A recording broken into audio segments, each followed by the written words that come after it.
کیا کوئی معقول وجہ ہے؟ کیونکہ وہ تو مقام و مرتبہ اور شرف و فضل کے اعتبار سے آپ صلی اللہ علیہ وسلم کی خاک پاک کو نہیں پہنچ سکتے۔ اس پر کوئی شخص یہ اعتراض نہ کرے۔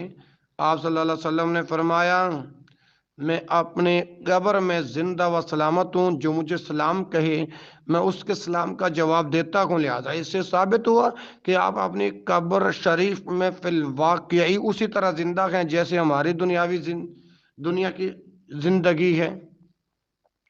اگر ہم آپ صلی اللہ علیہ وسلم سے وسیلہ طلب کریں تو آپ صلی اللہ علیہ وسلم ہماری درخواست کو قبول فرمائیں گے، لہذا یہ ہمارا مقصود حاصل ہو جائے گا اور ہماری خواہش پوری ہو جائے گی۔ پس اللہ کے نبی صلی اللہ علیہ وسلم کی وفات سے قبل اور بعد کی حالت و کیفیت میں کوئی فرق نہیں۔ اللہ اکبر، کوئی فرق نہیں۔ لہذا اس سے ثابت ہوا، سمجھ آ رہی ہے نا؟ ہاں، کہ اللہ کے نبی کی وفات سے قبل اور بعد کی حالت و کیفیت میں کوئی فرق نہیں۔ کوئی شخص یہ اعتراض کرنے کی جرت ہرگز نہ کرے۔ کیسے؟ میں عرض کرتا ہوں، ذرا بات کو سمجھنے کی کوشش کریں۔ کیونکہ یہ اعتراض ہر دو اعتبار سے مردود ہے۔ کیسے؟ ایک تو حدیث کے اعتبار سے، کیونکہ مذکورہ حدیث ان الفاظ کے ساتھ بالکل ثابت نہیں۔ کتب حدیث میں تری کے لفظ کا بالکل وجود نہیں ہے، البتہ اس معنی و مفہوم کے چند احادیث صحیحہ ثابت ہے۔ مثلا سنن ابو داود 1048، سنن نسائی، اس کے راوی حضرت اوس بن اوس ہیں، اس کی سند صحیح ہے۔ ملاحظہ فرمائیے مشکات کے اندر ہے 1361 نمبر کہ حضرت آدم، یعنی کہ وہ حدیث کے لفظ یہ ہیں، تمہارے دنوں میں سب سے افضل دن جمعہ کا دن ہے۔ اسی دن حضرت آدم علیہ السلام پیدا ہوئے اور اسی دن فوت ہوئے۔ اسی دن سور ہوگا، یعنی نفخہ جسے کہتے ہیں، اسی دن صاعقہ ہوگا، صاعقہ ہوگا۔ لہذا اس دن تم مجھ پر بکثرت درود پڑھا کرو، بکثرت درود پڑھا کرو، کیونکہ تمہارا درود مجھ پر پیش کیا جائے گا۔ صحابہ کرام رضوان اللہ علیہم اجمعین نے عرض کیا کہ اے اللہ کے رسول، ہمارا درود آپ صلی اللہ علیہ وسلم پر کیسے پیش کیا جائے گا جبکہ آپ صلی اللہ علیہ وسلم کا جسد عطر بوسیدہ ہو چکا ہوگا؟ آپ صلی اللہ علیہ وسلم نے فرمایا، اللہ تعالیٰ نے زمین پر انبیاء کرام علیہم السلام کے جسموں کو کھانا حرام قرار دیا ہے۔ انبیاء کرام اپنی قبروں میں زندہ ہیں، نماز پڑھتے ہیں۔ ابو یعلا بازار، راوی انس بن مالک رضی اللہ عنہ ہیں اور سند صحیح ہے، اور میری کتاب السلسلۃ الصحیحہ کے اندر 62 میں اس کی تخریج کی گئی ہے۔ نمبر 2، میں معراج کے رات حضرت موسیٰ علیہ السلام کے پاس سے گزرا تو وہ اپنی قبر میں کھڑے نماز پڑھ رہے تھے۔ احمد، مسلم، نسائی بروایت حضرت انس بن مالک۔ ٹھیک ہے جی، میں معراج کے رات حضرت موسیٰ علیہ السلام کے پاس سے گزرا تو وہ اپنی قبر میں کھڑے نماز پڑھ رہے تھے۔ نمبر 3، اللہ تعالیٰ کے کچھ فرشتے ہیں جو زمین میں چلتے پھرتے رہتے ہیں اور مجھے میری امت کا سلام پہنچاتے ہیں۔ اللہ اکبر۔ یہ تیسری بات جو رکھی آپ کے سامنے، مرارت اللیلۃ اسری بی علی موسیٰ قائما یصلی فی قبرہ۔ نسائی، دارمی، ابن حبان، حاکم، دوسرے جلد صفحہ بروایت ابن مسعود رضی اللہ عنہ اور امام حاکم رحمہ اللہ نے اس حدیث کو صحیح کہا ہے. ٹھیک ہے نا جی. آگے ان اللہ و ملائکتہ، ان اللہ ملائکتہ سیاحین یبلغون عن امت السلام. ٹھیک ہے نا جی. تو یہی بات میں نے رکھی ہے کہ امام حاکم رحمہ اللہ نے اس حدیث کو صحیح کیا. ذہبی اور ابن حبان رحمہ اللہ نے امام حاکم کی تائید کی، اور ان ائمہ حدیث کی یہ بات درست ہے. تخریج المشکات 924 وفضل الصلاۃ علی النبی 21 میں اس کی تخریج کی گئی ہے. ٹھیک ہے جی. یہ جو احادیث آپ کے سامنے پیش کی ہیں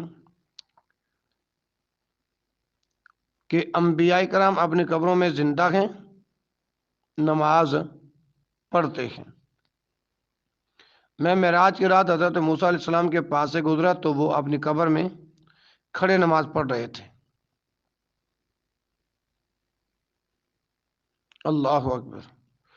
اللہ تعالیٰ کے کچھ فرشتے ہیں جو زمین میں چلتے پھرتے رہتے ہیں اور مجھے میری امت کا سلام پہنچاتے ہیں.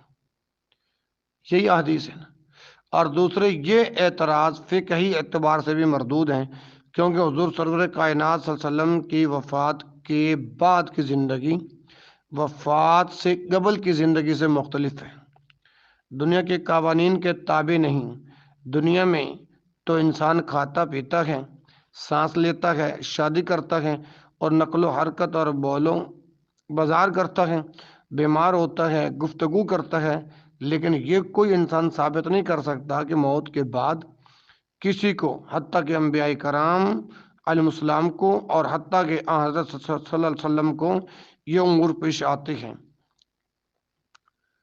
اس بات کی تائید مزید تاکید اس سے بھی ہوتی ہے کہ اللہ کے نبی صلی اللہ علیہ وسلم کی وفات کے بعد صحابہ کرام رضی اللہ عنہم کا بہت سے مسائل میں اختلاف ہوا، لیکن کسی کے دل میں بھی یہ خیال نہ آیا کہ وہ حضور اکرم صلی اللہ علیہ وآلہ وسلم کی قبر کے پاس جا کر مختلف فی مسائل میں اللہ کے نبی صلی اللہ علیہ وسلم سے مشورہ کر لیں اور درست بات معلوم کر لیں. لیکن سوال یہ ہے کہ صحابہ کرام رضی اللہ عنہم کو یہ خیال کیوں نہ آیا؟ جواب بہت ہی واضح ہے، اور وہ یہ کہ سب حضرات صحابہ کرام رضی اللہ عنہم یہ جانتے تھے کہ آپ صلی اللہ علیہ وسلم کا تعلق دنیا کی زندگی سے منقطع ہو چکا ہے، اور اب آپ صلی اللہ علیہ وسلم پر دنیاوی احوال منطبق نہیں ہوتے. یعنی وہ یہ سمجھتے تھے کہ رسول کائنات، اللہ کے رسول اور رسول اللہ صلی اللہ علیہ وسلم کے وفات کے بعد زندہ ہے، اور آپ صلی اللہ علیہ وسلم کو وہ مکمل زندگی حاصل ہے جو برزخ میں کسی انسان کو حاصل ہو سکتی ہے. لہذا یہ مخصوص زندگی ہے جو دنیا کی زندگی سے بالکل مشابہت نہیں رکھتی. شاید آپ صلی اللہ علیہ وسلم کا یہ ارشاد بھی اس طرف اشارہ کر رکھا ہے، جو بھی مجھ پر درود بھیجے گا اللہ تعالیٰ میری روح کو لوٹا دیں گے تاکہ میں اس کے سلام کا جواب دے سکوں. بہرحال برزخ زندگی کی حقیقت کو اللہ تعالیٰ کے سوا کوئی نہیں جانتا.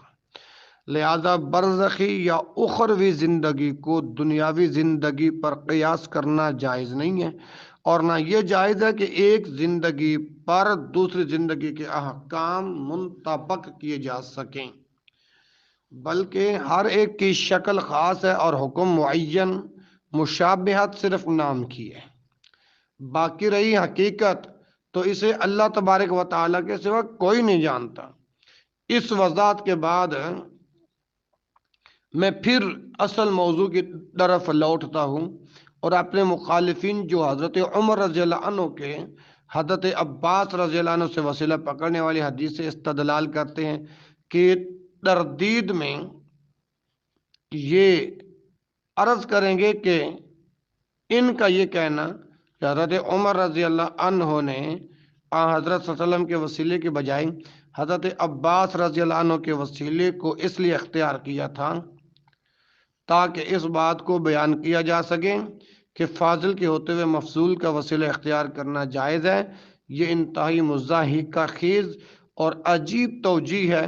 حضرت عمر رضی اللہ عنہ یا صحابہ کرام رضی اللہ عنہ میں سے کسی کے دل میں یہ فقہی موش گافی کیسے کھٹک سکتی تھی جبکہ وہ یہ ملاحظہ فرما رہے تھے کہ لوگ قحط اور خشک سالی کے باعث نہایت شدید تکلیف میں مبتلا ہیں، بھوک اور پیاس کی شدت کے باعث موت کے کنارے پہنچ چکے ہیں، پانی کی قلت، مویشیوں کی ہلاکت اور زمین کی بربادی و بے آبادی کے باعث صورتحال اس قدر ابتر تھی کہ اس سال کو عام الرمادہ تباہی و بربادی کا سال یعنی کہ اس نام سے موسوم کیا جاتا ہے۔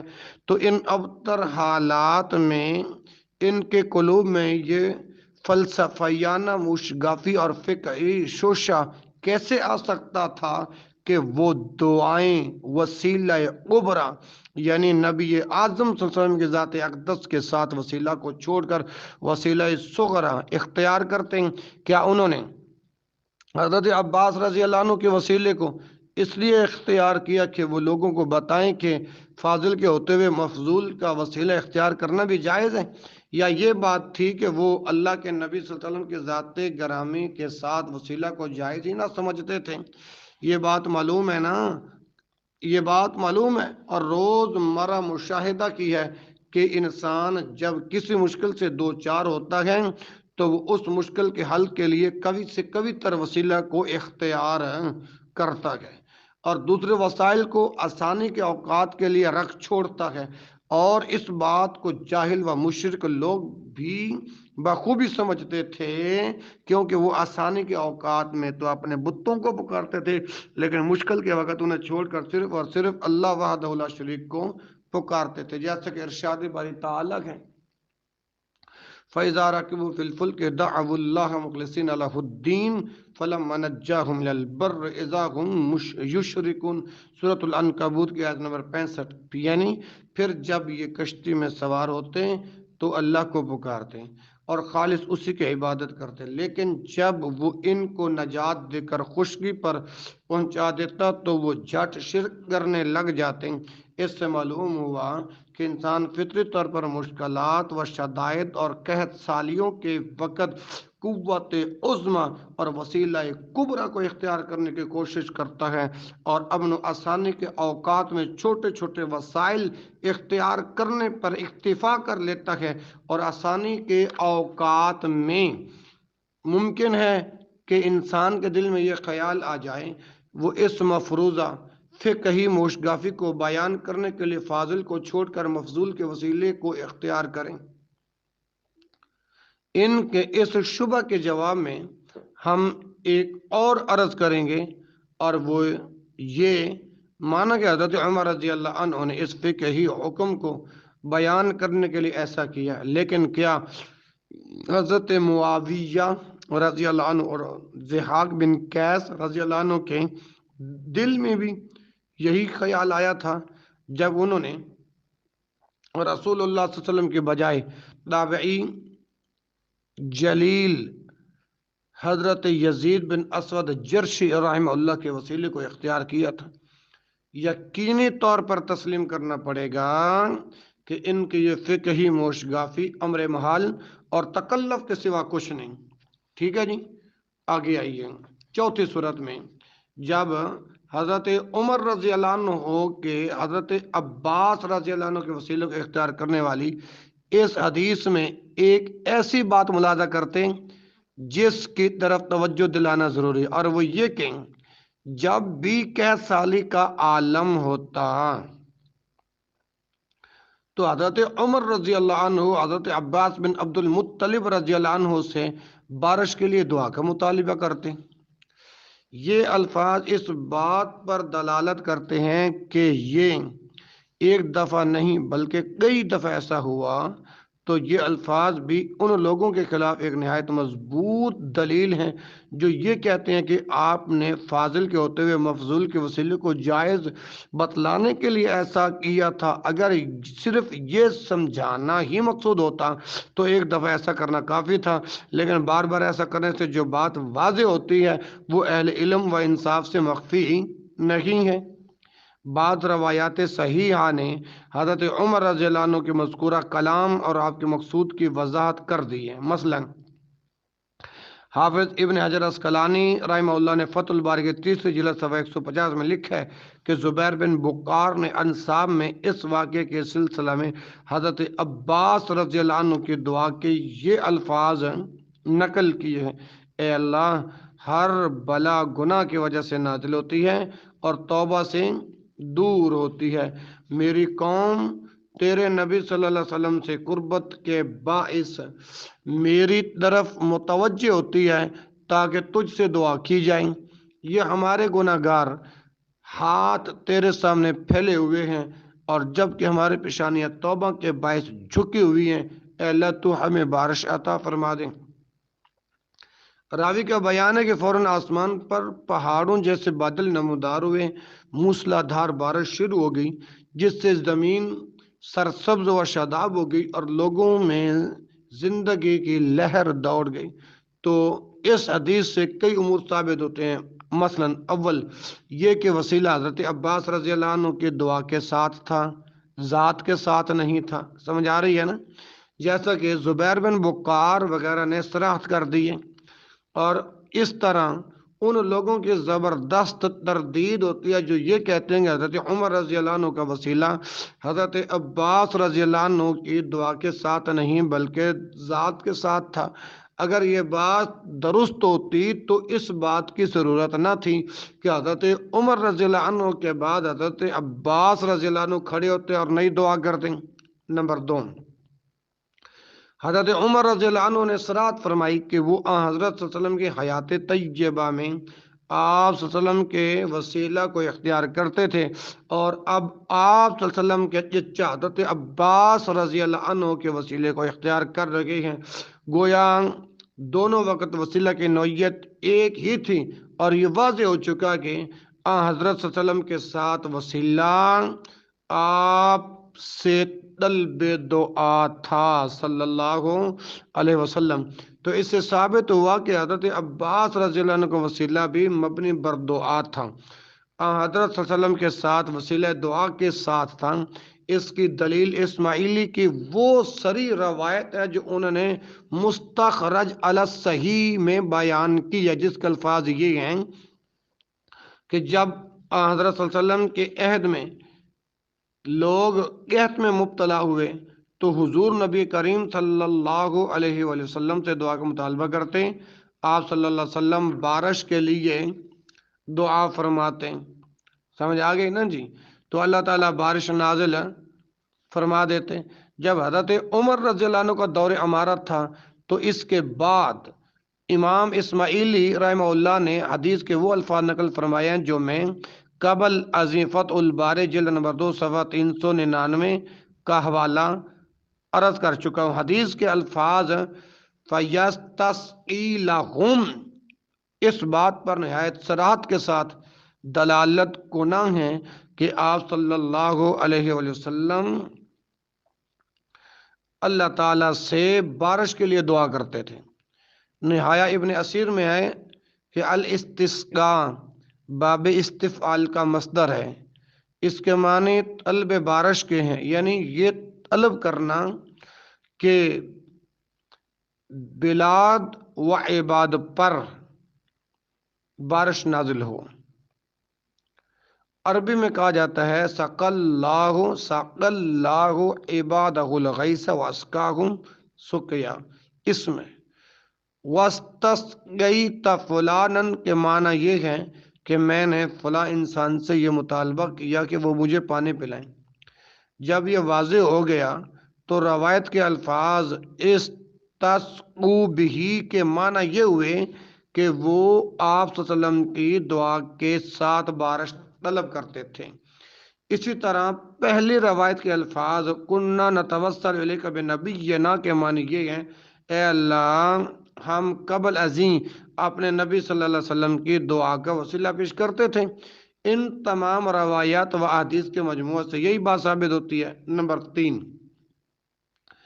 اگر حضرت عمر رضی اللہ تعالی عنہ کا وسیلہ حضرت عباس رضی اللہ عنہ کے ذات وجہ کے ساتھ ہوتا تو آپ صلی اللہ علیہ وسلم کے ذات اقدس کے وسیلے کو ترک نہ فرماتے۔ حضرت عمر رضی اللہ عنہ کا یہ عمل اس بات کی زبردست دلیل ہے کہ آپ اور دیگر صحابہ کرام رضی اللہ عنہم حضرت صلی اللہ علیہ وسلم کے ذات اقدس کے ساتھ وسیلے کو جائز تصور نہیں کرتے تھے۔ صحابہ کرام رضی اللہ عنہم کے بعد سلف صالح کا عمل بھی اسی طرح رہا، جیسے کہ حضرت معاویہ بن ابی سفیان رضی اللہ عنہ اور حضرت ضحاک رحمہ اللہ سے ثابت ہے کہ انہوں نے یزید بن اسود جرشی رحمہ اللہ کے وسیلوں کو اختیار کیا تھا، یعنی ان سے دعا کا مطالبہ کیا تھا۔ گویا ان دونوں واقعات میں صراحت و وضاحت کے ساتھ دعا کا ذکر موجود ہے۔ سمجھ آ گئی؟ اگر حضرت صلی اللہ علیہ وسلم کے ذات اقدس کے ساتھ وسیلہ جائز ہوتا تو یہ کیسے ممکن تھا کہ یہ سب کے سب حضرات آپ صلی اللہ علیہ وسلم کے ذات اقدس کے وسیلے کو ترک کرنے پر اکتفا کر لیتے، خصوصاً جب حضرت عباس رضی اللہ عنہ کی دعا کے بجائے آپ صلی اللہ علیہ وسلم کی ذات اقدس کا وسیلہ افضل تھا۔ تو سلف صالح کہ اس عمل سے لازمی طور پر یہ نتیجہ نکلتا ہے کہ انہوں نے اسے ترک اس لیے کیا کہ یہ جائز اور معقول ہی نہ تھا، بلکہ ان کا اجماع اس بات کی زبردست دلیل ہے کہ وسیلہ مذکورہ شرعی طور پر جائز نہیں، ورنہ وہ افضل کے بجائے ادنیٰ کو کیوں کر اختیار کرتے۔ ھذا ما عندی واللہ عالم۔ یہ ایک اعتراض کا آج ہم نے اللہ کی رحمت سے جواب عرض کیا ہے، باقی اعتراضات کے جوابات جو ہیں وہ انشاءاللہ وقت کی پہلی فرصت میں ہی ادا کر دیں گے۔ سبحانک اللہم و بحمدک اشہد ان لا الہ الا انت استغفرک و اتوب الیک، وآخر دعوانا الحمد للہ رب العالمین۔